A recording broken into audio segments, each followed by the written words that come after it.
Bonjour et bienvenue sur l'internaute.com 20 minutes et ouestfrance.fr pour Direct Politique, votre émission politique sur le web. Notre invité aujourd'hui est Jean-Marc Germain, député socialiste des Hauts-de-Seine et député dit frondeur à l'Assemblée nationale. Bonjour Jean-Marc Germain.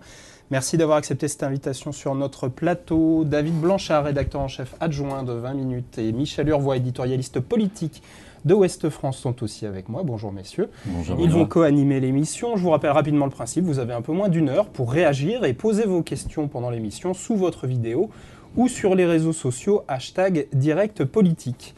Alors Jean-Marc Germain, la semaine dernière, 6 députés dits frondeurs justement ont eu la mauvaise surprise d'apprendre qu'ils perdaient leur place dans la commission des affaires sociales de l'Assemblée nationale, juste avant l'examen du projet de loi de financement de la sécurité sociale. Vous avez dénoncé déjà une décision, dites-vous, qui n'est pas à la hauteur. Pourquoi ? Parce que je crois qu'on pose des questions de fond. Quelle est la meilleure politique économique pour sortir la France de la crise? Et on répond par des sanctions qui touchent en plus, ce qui est le cœur du travail d'un député, sa commission. En l'occurrence, il s'agissait de députés qui travaillaient dans la commission des affaires sociales et qui se battaient pour qu'on ne réduise pas les prestations familiales notamment. Donc ils n'étaient pas dans la ligne du gouvernement. Voilà, et on les déplace, je ne crois pas. On ne va pas régler un problème en essayant d'étouffer le débat, et d'ailleurs rien ne nous fera taire, et j'espère qu'on va en parler aujourd'hui. Et vous-même, vous aviez envisagé de quitter cette commission pour retrouver, disiez-vous, votre liberté de parole. La décision de Bruno Le Roux, le patron du groupe, elle est logique, non ? Non, je crois que vraiment, soit on est dans le groupe socialiste, soit on ne l'est pas. Mais vous savez, la Constitution française, elle garantit le droit de chaque parlementaire à voter en conscience. Nul ne peut recevoir un mandat impératif, c'est l'article 27 de la Constitution. Et il faut le respecter profondément. La démocratie, une démocratie vivante, c'est une démocratie qui débat. Débattons, et puis ensuite, le gouvernement... Donc il a eu tort de vous sanctionner. Ah oui, c'est pas du tout à la hauteur. C'était d'ailleurs jamais arrivé. Jamais un parlementaire sous la Ve République qui souhaitait poursuivre son travail dans une commission n'avait été empêché de le faire. Voilà, il a un peu perdu son sang-froid. Moi, je souhaite maintenant qu'on revienne aux questions de... Mais Bruno Le Roux, quand il était à votre place ici même il y a quelques jours, il disait « Quand j'ai affaire à un député qui participe à la vie du groupe et qui soutient le gouvernement et à un autre député qui n'est pas présent au moment où il faut avoir du courage, je n'ai pas besoin de vous dire quel est le choix qui est le mien. » Est-ce qu'il y a un manque de solidarité au sein du groupe et est-ce que vous comprenez qu'ils soient un peu énervés, tout comme le gouvernement, qu'une trentaine de députés puissent tenter de faire la loi, entre guillemets, au sein du groupe socialiste ? Écoutez, les députés qu'il a déplacés d'office, c'était les députés les plus présents dans leur commission. Gérard Sebaoun, qui est médecin, suit les questions de santé. C'est le député qui n'a raté aucune commission, aucun groupe de travail, et donc il a sanctionné des députés qui faisaient le travail. Et d'ailleurs, mais qui n'étaient pas d'accord avec la majorité. Ligne. Bien sûr, mais à quoi ça sert d'avoir des députés? Vous croyez que moi j'ai été élu pour m'asseoir sur le siège rouge et appuyer sur le bouton vert pendant 5 ans? Enfin, mes électeurs, quand ils voient à la télé ce que je fais à l'Assemblée nationale, ils me disent pas c'est scandaleux, ils me disent merci. Ils me disent continuez, ils me disent quand on a des idées, il faut les défendre et vous n'avez pas à recevoir des ordres de Bruno Le Roux. Débattez et essayez de trouver ensemble les meilleures solutions. On vous a élu pour sortir la France de la crise, pas pour obéir à des ordres de manière systématique. Jean-Marc Germain, on va passer au projet de loi de finances de la sécurité sociale qui va arriver à l'Assemblée bientôt et au projet de loi de finances générale d'ailleurs. Mais d'abord, on a une question de Julien qui nous indique que de nombreux députés frondeurs ont retrouvé des points de chute finalement dans des commissions assez prestigieuses. Il nous parle de vous, qui êtes à la Commission des affaires étrangères, désormais de Christian Paul aux affaires culturelles et à l'éducation, de Barbara Romagnan au développement durable. Est-ce qu'on peut vraiment parler de sanctions, comme on le fait depuis le début de l'émission ? Écoutez, quand vous voulez continuer à travailler pour les affaires sociales, pour la sécurité sociale, et puis quand on vous dit que ça va être la commission de la défense, même si cette commission, vous avez raison de le dire, elle est prestigieuse, la mienne aussi, les affaires étrangères. Moi, je l'avais choisie parce que au Parti socialiste, je suis responsable des questions internationales et je voulais que... Vous, c'est un choix, on le rappelle. Moi, c'est un choix, mais tous les autres, ça n'est pas un choix. Et tous les députés qui ont été déplacés d'office sont des députés frondeurs. Donc, qu'on ne nous fasse pas croire que ce n'est pas des sanctions. Mais en revanche, c'est vrai qu'à l'Assemblée nationale, toutes les commissions sont très importantes. Alors, vous êtes en train de nous dire, comme l'a dit d'ailleurs Christian Paul, votre collègue, que vous n'allez pas dévier de votre route, que vous allez rester sur vos positions. On connaît les grandes lignes du budget de l'État et de la sécurité sociale. Est-ce qu'en l'état, vous le voterez ou vous ne le voterez pas ? En l'état, non, je ne peux pas le voter, mais pour une raison bien simple. Vous savez, moi j'ai été élu sur un programme électoral qui est les 60 engagements de François Hollande. Ce qu'on nous demande de faire aujourd'hui, c'est l'inverse. Alors si je pensais que c'était bon pour le pays, je serais prêt à réviser mon jugement et je serais prêt, comme vous le disiez, de manière inadaptée de la part de Bruno Le Roux en parlant de courage. Oui, j'aurais le courage de le faire si je pensais que c'était bon pour le pays, même si ça demande des efforts aux Français. Mais là, ma crainte, et qui est d'ailleurs celle de tous les économistes, de tous les instituts de prévision, même ceux qui sont d'inspiration libérale, comme le FMI ou l'OCDE, nous disent, si on continue comme ça, on en a pour 2 ans de chômage généralement, et de ces croissance économistes faible. parlent des économies à faire Non, ils disent, dans les dépenses ils disent publiques. il faut moderniser l'économie française, bien sûr, il y a des efforts à faire, mais ils disent en même temps, sans carnet de commandes, sans clients, les entreprises n'embauchent pas. Et nous, ce qu'on dit aujourd'hui, c'est qu'il faut rééquilibrer la politique économique pour que les entreprises puissent avoir des clients. Et pour ça, il faut du pouvoir d'achat, il faut des investissements des collectivités locales. Et quel est votre projet alternatif alors en matière notamment de projet de loi de finances de la sécurité sociale? Écoutez, il est très simple. Il ne touche pas au déficit. Le président de la République a dit les 3%, on ne va pas y arriver, donc on reste à 4,4, 4,3. Très bien, ça fait 4 mois qu'on le demandait. On aurait pu le faire il y a 4 fois. Vous satisfait, vous, 4% On aurait pu de le faire. déficit De réduire le déficit progressivement et pas d'un coup brutal, oui, parce que sinon il va se passer un peu ce qui s'est passé en Grèce. La France n'est pas la Grèce, mais le mécanisme économique est le même. C'est-à-dire que vous demandez des efforts, baisse de retraite, baisse des salaires des fonctionnaires, hausse d'impôts, etc. Et à la fin, vous n'avez plus de croissance. Et donc les déficits augmentent. La dette grecque, malgré tous ces efforts, est passée de 125% à 170% du PIB. Donc ça n'a rien réglé. Et donc on dit, si on veut arriver à réduire les déficits et la dette, il faut de la croissance. Et il faut de la croissance, il faut y aller piano, comme disent les Mais on a un petit peu Italiens. du mal à comprendre. Mais- Est-ce que c'est juste une question de curseur, un petit peu moins de dépenses ou un petit peu plus de prestations, ou est-ce que c'est un autre projet que le vôtre? Non, c'est une question de curseur. Mais enfin, curseur dont on parle, c'est 20 milliards d'euros quand même, par an. 200 milliards sur 10 ans. Qu'est-ce qui est prévu aujourd'hui dans le projet de budget État plus sécurité sociale. 46 milliards de baisse d'impôts. 41 pour les entreprises, 5 pour les ménages. Nous disons, faisons moitié-moitié. Arnaud Montebourg avait d'ailleurs défendu une idée à peu près analogue.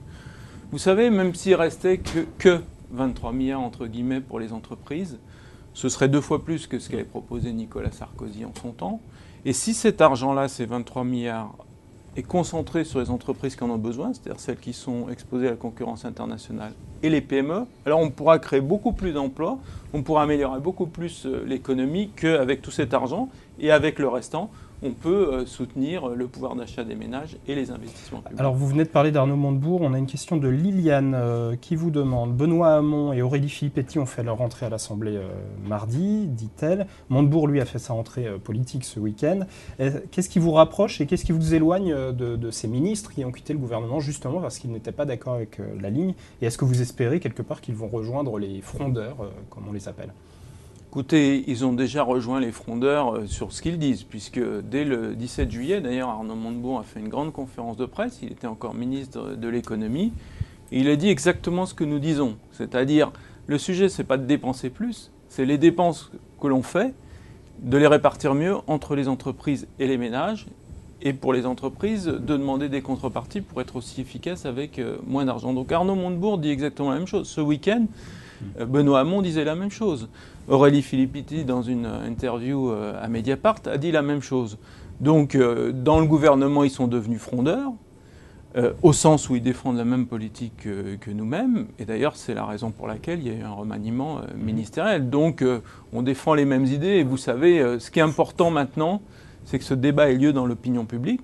C'est pour ça que je suis ici sur votre plateau et pas uniquement dans les réunions du groupe socialiste ou dans le huis clos du Parti socialiste, parce que ce débat, il faut que l'opinion publique se l'approprie. Et le fait que 3 ministres, très importants, parce qu'on parle du numéro 2 du gouvernement Benoît Hamon, du numéro 6 et de la numéro 9, qui étaient des ministres de poids et qui prennent la parole, donc c'est très important, effectivement. Ce que je souhaite, c'est que pour ceux qui sont parlementaires, c'est-à-dire Aurélie Filippetti et Benoît Hamon, ça se retrouve aussi dans les votes, parce qu'il faut être cohérent.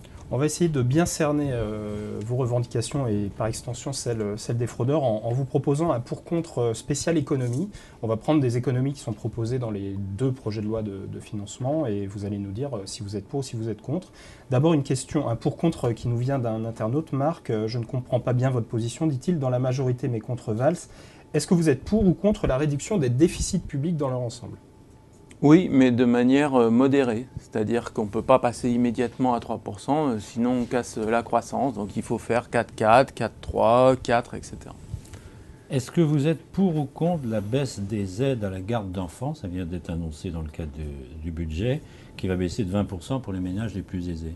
Contre, parce que je le disais tout à l'heure, ce dont a besoin notre économie, comme d'ailleurs toutes les économies européennes, c'est de mettre de l'essence dans le moteur de ce qu'on appelle la demande. Et la demande, c'est du pouvoir d'achat, et là, c'est une baisse du pouvoir d'achat des familles. Mais là, on parle des ménages les plus riches, les plus aisés.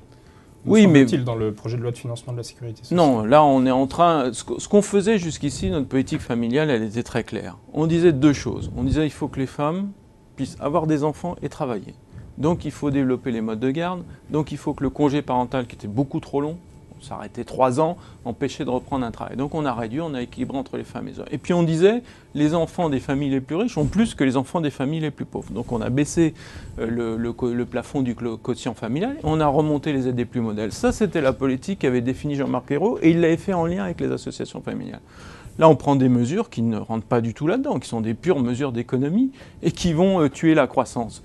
C'est le fait de baisser la prime pour le 2e et le 3e enfant, alors que les frais sont tout aussi élevés.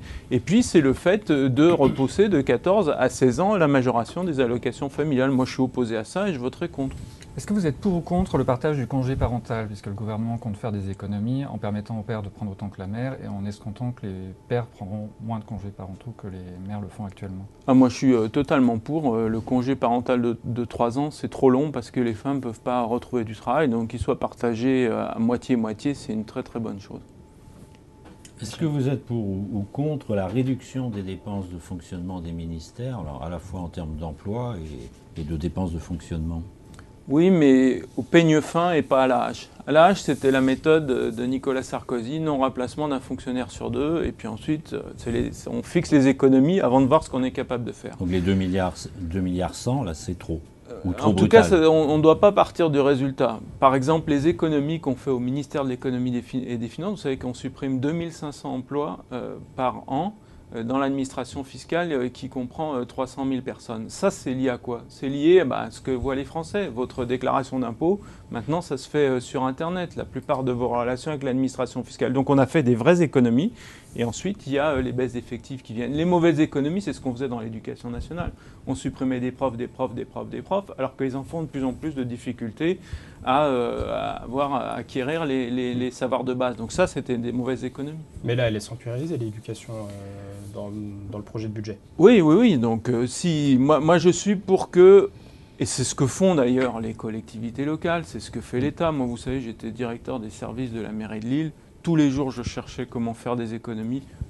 Par exemple, dans les services administratifs, dans la deuxième partie dans les services administratifs, parce que je voulais qu'il y ait plus d'effectifs dans les crèches. Et donc, on a maintenu volontiers les collectivités locales sur l'aspect du fonctionnement. Oui, mais à tort, on y reviendra si on a le temps tout à l'heure. Mais en tout cas, nous, on a maintenu les effectifs stables et on a redéployé certains effectifs vers d'autres. Vous savez, on n'a pas attendu qu'on nous le demande pour gérer sérieusement l'argent public. Dernier pour-contre, vous en avez parlé un tout petit peu tout à l'heure, pour ou contre la baisse de la prime à la naissance à partir du 2e enfant. Donc on croit comprendre effectivement que c'est plutôt contre. Oui, totalement contre. C'est dur pour les familles qui ont du mal à boucler les fins de mois. Et c'est contre-productif économiquement parce que ça se traduira par, in fine, des déficits qu'on n'arrivera pas à réduire parce que les entreprises n'auront pas de carnet de commandes et donc elles n'auront pas de croissance et donc elles ne paieront pas les impôts qui permettent de boucher les trous. Autre piste d'économie, la baisse des dotations aux collectivités, justement. Pour sa conférence de presse de rentrée vendredi, Martine Aubry, vous parliez de la mairie de Lille tout à l'heure, a fait part de son extrême inquiétude sur ce point concernant le financement des collectivités. Est-ce que vous partagez ces critiques ? Totalement. Vous savez, il n'y a aucun pays au monde États-Unis en tête, qui n'ait réussi à sortir de la crise sans qu'il y ait une impulsion publique. Et l'impulsion publique, c'est les investissements publics. Et les investissements publics, 75% d'entre eux, c'est les collectivités locales. Autant elles peuvent faire des économies, 1 milliard par an, c'est sans doute possible, de fonctionnement. Autant si vous allez au-delà de 1,5 milliard, comme c'était le cas l'année dernière, alors là, vous touchez à l'investissement public. On ne comprend pas bien pourquoi ce serait forcément l'investissement qui serait touché et pas le fonctionnement. Rien n'oblige les collectivités à taper dans l'investissement. Parce que d'une année sur l'autre, vous ne pouvez pas faire 3,7 milliards d'économies. C'est impossible. Vous pouvez effectivement petit à petit faire des économies, des vraies économies. Je parlais tout à l'heure de l'informatisation dans les services administratifs, mais ça, il ne suffit pas de claquer dans les doigts. Or, ça fait 10 ans que les collectivités locales, elles font des économies, donc elles vont continuer, mais on ne peut pas faire de manière aussi brutale. Vous savez, vous avez qu'à interroger le secteur du BTP. Il vous dira, nos carnets de commandes sont en train de s'effondrer. Les marchés publics, le nombre de marchés publics a baissé de 60% cette année par rapport à l'année dernière. On va vers une catastrophe. Là. Donc on va vers une catastrophe dans le secteur du bâtiment. Et encore une fois, même le Royaume-Uni, même les États-Unis, qu'on dit des pays libéraux, c'est comme ça qu'ils s'en sont sortis. Alors eux, ils ont fait de la création monétaire. C'est la Banque centrale américaine qui a financé les États américains, qui a fait des routes, qui a fait des ponts. Et c'est ça qui a lancer la machine, ensuite le secteur privé prend le relais. On n'est pas pour la nationalisation. On nous expliquait que l'intercommunalité devait permettre de faire des économies d'échelle. On se rend bien compte aujourd'hui que ce n'est pas du tout le cas, qu'on a multiplié plutôt par 2 en créant des services parallèles plutôt que fait des économies au sein de ces intercommunalités. Il y a certains domaines où il y a eu des doublons, effectivement, mais il ne faut pas oublier que l'État a transféré beaucoup de services publics vers les collectivités locales.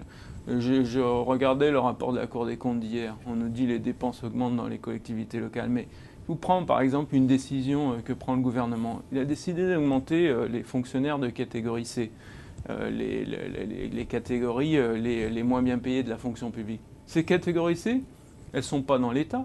90% d'entre elles sont dans les collectivités locales. Donc l'État prend une décision qui est financée par les collectivités locales. Dans une mairie, c'est 80% de la masse salariale. Donc ça conduit à des hausses. Donc je crois qu'il faut être extrêmement précis. Et moi, je refuse qu'on dise que nos élus locaux gèrent mal leur collectivité. Vous savez, moi, j'ai travaillé dans une communauté urbaine, j'ai travaillé dans une mairie, j'ai travaillé dans un conseil régional. Et je peux vous dire que tous les jours, comme dans une entreprise, on cherche à bien gérer. Martine Aubry est aussi très critique sur la réforme régionale, sur la réforme territoriale. Bon, ponctuellement, elle s'oppose à une fusion avec la Picardie, mais au-delà de ça, au-delà de ce cas particulier, qu'est-ce que vous pensez, vous, de cette réforme? Qu'est-ce que vous pensez de la manière de faire et du redécoupage et du calendrier qu'il implique? Écoutez, le fait de se dire qu'il faut des régions de taille européenne, ça, je crois que c'est une très bonne chose. C'est une question de superficie? C'est une question à la fois de superficie, de nombre d'habitants, d'avoir une capitale, une grande métropole régionale, de pôle de compétitivité économique. Et donc, par exemple, Poitou-Charentes était manifestement une région trop petite. Par exemple, Basséos-Normandie se fusionne naturellement. Martine Aubry, vous en parliez, son projet c'est quoi? Son projet c'est une grande région qui comprendrait à la fois le Nord-Pas-de-Calais, la Picardie et les 2 Normandies, ce qui en ferait la 3e région de France et ce qui en ferait une des régions les plus puissantes européennes. Mais elle voulait laisser un peu de temps à la discussion entre ces 3 régions pour que ça se fasse sous la forme d'un mariage consenti plutôt que d'un mariage forcé. Additionner des territoires, est-ce que ça a du sens si on ne donne pas davantage de moyens budgétaires, d'autonomie budgétaire à ces régions? Oui, ça a du sens s'il y a un sens géographique, économique et social aussi. Et c'est ça qu'a voulu dire Martine Aubry, c'est-à-dire qu'il ne faut pas marier 2 régions pauvres entre elles. Et l'idée de mettre la Normandie avec le Nord-Pas-de-Calais et la Picardie, c'était de donner cette force économique, cette capacité de redistribuer entre ceux qui sont plus aisés et les moins aisés, cette capacité de tirer de l'économie des possibilités de financer des services publics. Mais je crois que, moi j'aurais été plutôt partisan d'une méthode plus au cas par cas. C'était un peu la loi Chevènement sur l'intercommunalité, c'est-à-dire ceux qui veulent se marier, travaillent ensemble et ensuite, une fois qu'ils sont regroupés... On les incite, mais on n'impose pas. On les incite en leur donnant des dotations plus élevées et moins élevées à ceux qui restent isolés. Alors vous réservez votre vote sur la réforme territoriale en l'état, puisqu'elle n'a pas encore été totalement adoptée, on va dire. Je la voterai, parce que je pense que c'est une bonne chose, mais je pense qu'on aurait pu faire mieux. Sur la forme, c'est une nuance, mais il faut savoir aussi, à un moment donné... Vous savez... on ne peut pas être toujours dans l'opposition. Oui, non, mais c'est pas ça. Moi, j'appelle au débat. Mais le débat, c'est un échange. C'est-à-dire, j'écoute ce que dit l'autre, l'autre écoute ce que je dis, et puis on progresse chacun et on trouve une avancée commune. Question de Tristan qui réagit, puisqu'on vient de parler de Martine Aubry. Êtes-vous toujours en contact avec la maire de Lille? On sait que vous avez été longtemps son directeur de cabinet. Vous parliez aussi de vos postes à la métropole et à la ville de Lille il y a quelques années. Il vous demande que vous a-t-elle dit lors du vote de confiance? Est-ce qu'elle était avec vous? Est-ce qu'elle vous a félicité? Martine Aubry, elle ne veut pas se mêler de ce qui est la responsabilité des autres. Elle considère qu'il y a un gouvernement, un président de la République, un Premier ministre. Ils ont à gouverner la France, à prendre des décisions. Elle souhaite leur réussite. Elle le dit de manière sincère. Et de la même façon, elle pense que les parlementaires, à eux, c'est-à-dire à nous, de décider ce que nous avons à faire. Mais en revanche, votre internaute... On a quand même l'impression que sur le fond, il y a beaucoup de connexions, on va dire, sur le fond entre ce qu'elle a déclaré et ce bien que sûr, vous... sur le fond de et ce qu'on pense... Elle a la dent très dure sur François Hollande en off. Sur le fond de ce qu'on pense, effectivement, il y a une grande proximité. Mais en revanche, Martine Aubry a un grand respect de ce qui est la responsabilité de chacun. Elle ne dira jamais à un député « tu dois voter ci » ou tu dois voter ça. Et nous, l'action qu'on a menée avec les parlementaires de Vive la Gauche, ceux que vous appeliez les frondeurs au début de l'émission, c'est un groupe d'ailleurs de parlementaires issus de toutes les sensibilités. Il y a des Hollandais, il y a des valsistes, il y a des Montebourgeois, il y a des hammonistes dans ce groupe-là, parce qu'au fond, c'est des députés qui se disent j'ai pas été élu pour ne pas dire ce que j'ai à dire. Et quand je pense que mon vote est important et il peut influencer les choses, eh ben, je ne suis pas obligé de voter tout le temps. Oui, voilà, c'est ce qu'on a décidé ensemble. On a un internaute qui vient de vous demander de manière un peu maligne, on va dire, est-ce que vous pensez que la gauche molle est au pouvoir en ce moment? Moi, vous savez, je crois qu'on peut, si on veut dire des choses fortes, y compris parfois critiques, et on l'est sur un certain nombre de choses, il faut éviter les mots qui blessent. Il faut aussi se mettre dans la peau d'un président de la République. C'est un mot qui a été utilisé en l'occurrence par Martine Aubry. Je pense que c'est pour ça que notre internaute le rappelle. Non, elle n'a pas dit les choses comme ça. Elle a dit qu'elle souhaitait une gauche forte dans un débat et c'était plus pour caractériser ce qu'elle voulait faire que pour viser quelqu'un d'autre. Mais je crois que ce que je dis là est très important. Il faut éviter les mots qui blessent. Vous savez, les Français, si on est en train de débattre sur les meilleures façons de sortir de la crise, ils disent c'est très bien.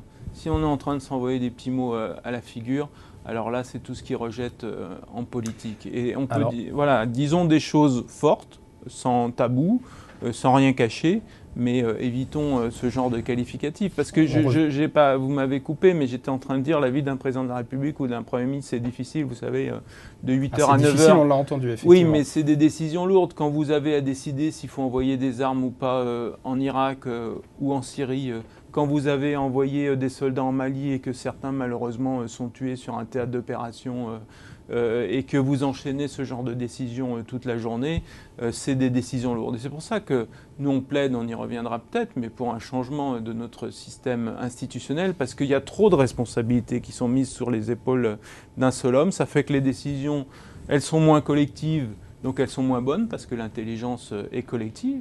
Et en même temps, l'impopularité, elle est concentrée sur un seul homme, parce qu'on considère qu'il est responsable de tout, et donc quand ça ne marche pas, ben, on lui donne tous les défauts. Une 6e République parlementaire. Voilà, beaucoup plus parlementaire. Aussi, qu'on l'appelle 5 bis ou 6, peu importe. Il faut garder une stabilité institutionnelle, mais il faut que le Parlement ait beaucoup plus de pouvoir. Vous êtes aussi, comme Claude Barthelone, pour la suppression du poste de Premier ministre, la fonction de Premier ministre? Non, je pense au contraire qu'il faut revaloriser le poste de Premier ministre, et je suis pour la suppression du droit de dissolution. C'est noté. On va repasser à une autre inflexion que vous réclamez au Parlement. On a parlé de l'inflexion sur les déficits. On va parler de l'inflexion sur l'emploi. Puisque vous qui avez été rapporteur de plusieurs textes d'ailleurs au début du quinquennat sur l'emploi, vous êtes critique notamment sur le pacte de responsabilité désormais. Alors d'abord pourquoi? Et on a envie de vous demander, est-ce qu'il ne faut pas soutenir les entreprises? Est-ce qu'il faut soutenir les entreprises? Oui. C'est un constat qu'on a fait. D'ailleurs, vous relisez le projet socialiste qui s'appelait Le Changement en 2011, ou le programme de François Hollande, qui est la même chose quasiment, disait problème numéro 1, c'est la compétitivité de l'économie. Pas la compétitivité au sens où le MEDEF l'entend, c'est-à-dire qu'il faudrait supprimer les 35 heures, les seuils sociaux, généraliser le travail du dimanche. Non, la compétitivité, c'est quoi aujourd'hui? Au fond, on a une troisième révolution industrielle, c'est celle du numérique. Là, on est dans une émission sur Internet, ça change tout. Ça apporte de manière à un coût très très faible des biens partout dans le monde. Ça change l'éducation, ça change la santé, ça permet de faire des progrès en dépensant beaucoup moins. Eh bien, matin, midi et soir, on devrait se demander comment on tire parti de cette révolution qui est celle de l'Internet. C'est ça la compétitivité. Et il faut investir. C'est pas seulement une réduction des charges. Qu'est-ce qui se passe et pourquoi je suis contre le pacte de responsabilité? Parce que vous avez 41 milliards d'euros qui sont donnés aux entreprises sous forme de baisse d'impôts, de cotisations diverses et variées. Là-dedans, vous en avez un tiers qui va à l'industrie ou au service à l'industrie, 36% exactement. Tout le reste, ça part dans la banque, dans la finance, dans l'assurance, dans la grande distribution. Ça ne sert à rien. Ça ne créera pas d'emploi. Et puis, il y en a une partie qui part dans les dividendes et les hautes rémunérations. Donc, nous, ce qu'on dit, c'est mettons des contreparties. Il faut s'entendre sur ce que c'est. Moi, je ne pense pas qu'on peut forcer une entreprise à embaucher. En revanche, quand on lui donne 1 euro d'argent public, alors on doit exiger que soit ça fait un emploi, soit ça fait un investissement, soit ça fait des aides à l'exportation pour ensuite faire des emplois. C'est ça qu'on n'a pas fait et qu'on devait faire. Ça peut se faire de manière très simple. Moi, j'avais proposé une idée toute bête qui est de dire pas de baisse d'impôts s'il n'y a pas un accord avec les salariés dans l'entreprise. C'était au fond dire on fait de branche. Non, un accord. Non, un accord dans l'entreprise. Parce qu'un accord de branche, excusez-moi du terme, mais c'est un peu du blabla. C'est-à-dire, on dit, on va favoriser l'apprentissage, on fixe des grands enjeux généreux. C'est bien, c'est bien. Comme ça, et mais c'est pas contraignant. Non, l'Allemagne, elle fonctionne dans l'entreprise. Avec ce qu'on appelle accords de branche. Oui, mais des accords de branche plus dans l'entreprise. Ce qu'on appelle la cogestion. Dans les entreprises allemandes, la moitié du conseil d'administration, c'est des salariés. Et ça change tout. On a fait un premier pas, j'étais, vous disiez, rapporteur de certaines lois, la loi de sécurisation de l'emploi. Elle a fait un premier pas, mais on en a mis 2, alors qu'il aurait fallu en mettre 8 sur les 16 administrateurs que compte un conseil d'administration. On est trop timide sur ce plan-là. Il faut faire confiance aux salariés dans les entreprises pour décider avec leur patron quelle est la meilleure façon d'utiliser les aides publiques. Et là, il y aura des contreparties, mais au cas par cas, dans la dentelle, entreprise par entreprise. Donc vous dites trop pour l'entreprise, pas assez pour les ménages. Donc il y a 6 milliards d'allègements d'impôts pour les ménages. Donc vous dites que ce n'est pas assez. Mais est-ce que vous dites aussi que c'est la mauvaise manière? Est-ce qu'il fallait supprimer une tranche? Est-ce que ce n'est pas en train de détruire la relation entre le contribuable et l'impôt, c'est-à-dire la relation entre le citoyen et l'État, en fait? Oui, tout à fait, mais bon, on rentre un peu dans la technique, mais au fond, qu'est-ce qui est important pour l'impôt? C'est que tout le monde le paye. Or, aujourd'hui, l'impôt sur le revenu, il y a un Français sur 2 qui ne le paye Justement. pas. Donc il y a la moitié des Français qui pensent que les autres ne le payent pas. Voilà. Or, en réalité, et là, on en enlève encore. En réalité, ils le payent parce qu'il y a un truc qui s'appelle la CSG, qui est plus important que l'impôt sur le revenu. Oui, mais ce n'est pas perçu de la même façon. C'est pas perçu. Donc, on avait une belle idée que défend par exemple l'économiste Thomas Piketty, que tout le monde connaît. Il fait d'ailleurs une tribune dans Libération aujourd'hui sur ce plan. On avait dit on va mettre les deux ensemble. Parce que la CSG, par exemple, c'est 7,5% pour tous les revenus, y compris les plus bas. Et donc, on met les deux ensemble, on abaisse pour les plus basses tranches et on fait ce qu'on appelle un impôt citoyen qui est très progressif et que tout le monde paye. Et puis, donc la réforme fiscale, elle n'a pas été faite. Non, elle n'a pas été faite et la décision comprend. Mais je comprends pourquoi Manuel Valls fait ça. C'est vrai que c'est clair et c'est simple de dire je supprime une tranche. Tout le monde a compris et tout le monde sait que maintenant le gouvernement, alors qu'il faisait uniquement des aides aux entreprises, a commencé à faire un premier pas sur les aides aux ménages. Donc il y a la lisibilité politique immédiate là-dessus. Donc il ne faut pas balayer ça d'un revers de main, la question se pose. Mais à plus long terme, si on veut qu'il y ait l'idée profonde de justice fiscale, qui est nécessaire pour que les Français acceptent de payer les impôts, je crois qu'il faut faire cette réforme en profondeur. Et donc, il faudra rapprocher ces deux impôts.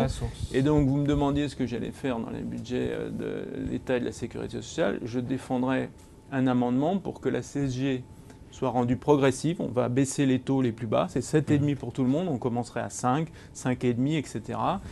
Et puis, on va faire un autre amendement qui propose de passer au prélèvement à la source de l'impôt. Une fois que les deux sont prélevés à la source, ça deviendra un seul. Ça permettra à terme la fusion des deux. Voilà, et ça permettra le fait que finalement, qu'on ait supprimé une tranche ou qu'on ait baissé la même tranche de la CSG, tout ça revient au même à long terme. Une question se pose tout de même, et elle est posée par beaucoup d'entrepreneurs, mais aussi de Français. Est-ce que le pays n'a pas besoin tout simplement d'une certaine stabilité fiscale ? À force de toucher tous les 6 mois à l'impôt, est-ce qu'on ne décourage pas les investisseurs et les Français aussi qui payent cet impôt ? Écoutez, je crois que l'exigence qu'on doit avoir, c'est au moins de la lisibilité fiscale. C'est-à-dire dire sur 3-5 ans, qu'est-ce qu'on va faire. Mais de la stabilité dans un système qui est totalement illisible, on ne sait plus qui paye quoi. Côté ménage, avec toutes ces niches fiscales, on en a supprimé un certain nombre, mais qui continuent à demeurer.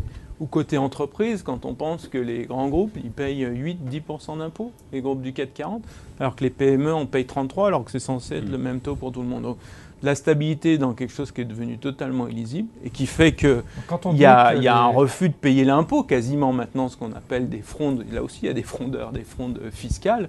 C'est aussi lié à cette grande complexité. Je crois qu'il faudrait revenir à des principes simples, 2 impôts pour les ménages, ce grand impôt progressif dont je parlais tout à l'heure, et puis une taxe sur la valeur ajoutée. Et puis côté entreprise, la même chose, un impôt sur les sociétés.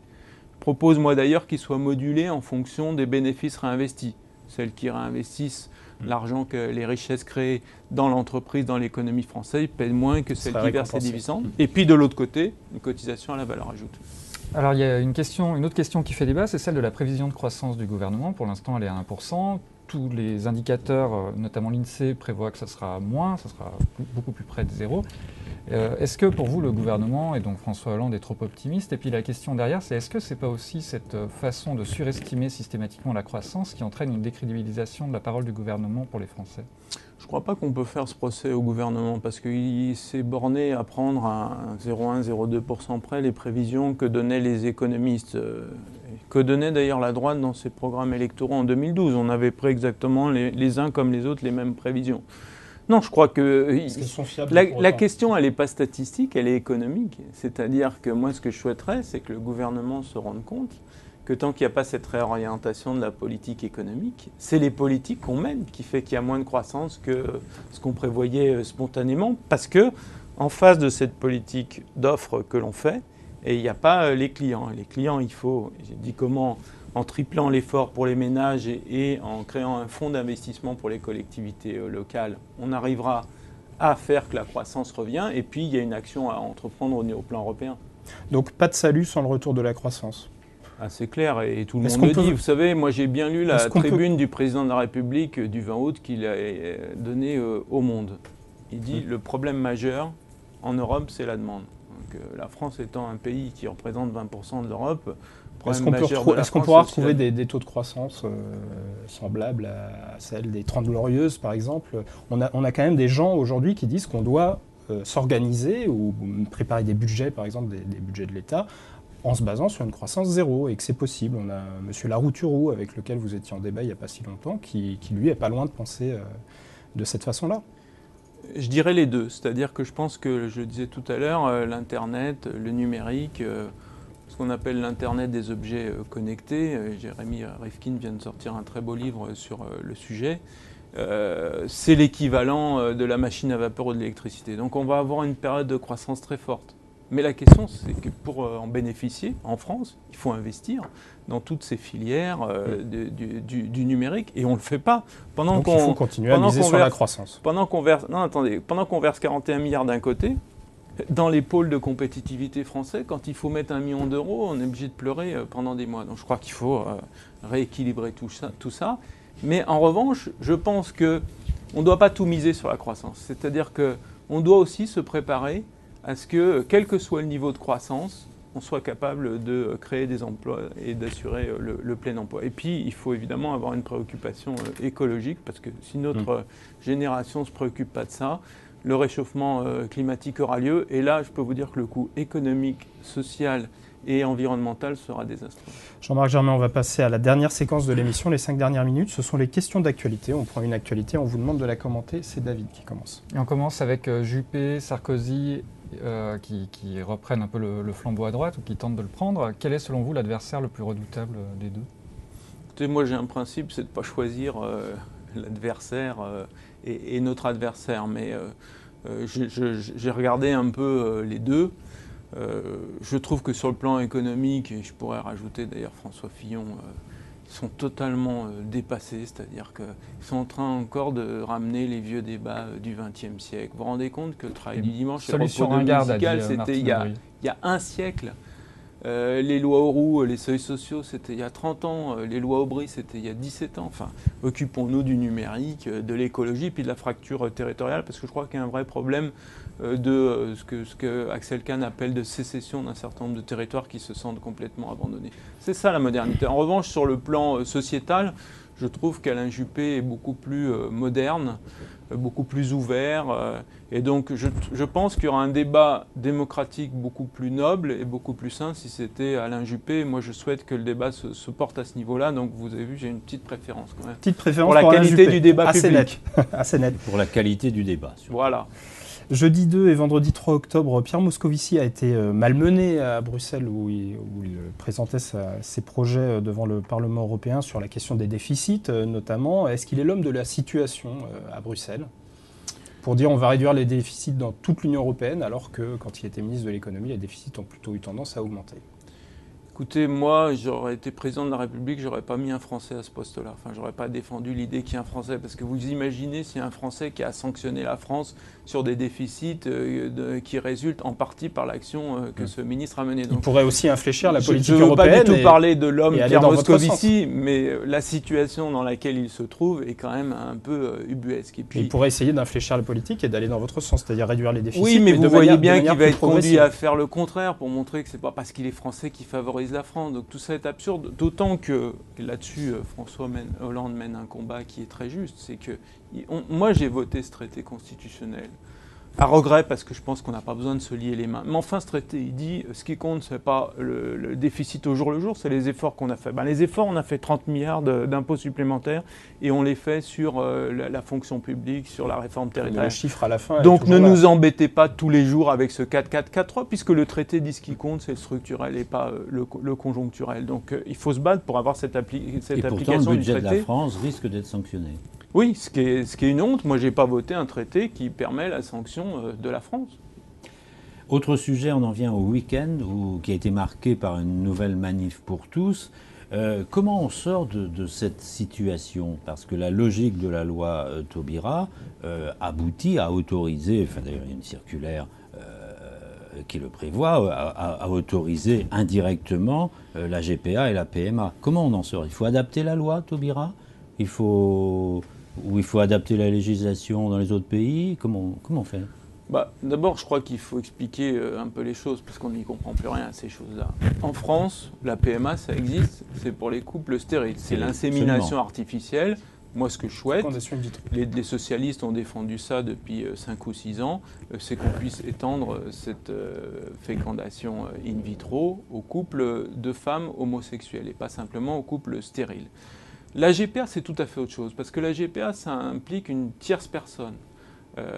C'est la gestation pour autrui, ce qu'on appelle les mères porteuses. Or là, on voit bien que ça conduit à la marchandisation des corps.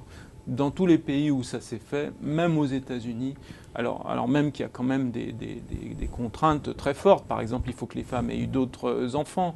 Il faut qu'il y ait un suivi psychologique pour pas qu'il y ait un lien irrémédiable qui se fasse entre la mère et l'enfant. Mais partout, on voit que finalement, ça se termine par de l'argent. Et ça, on n'en veut pas.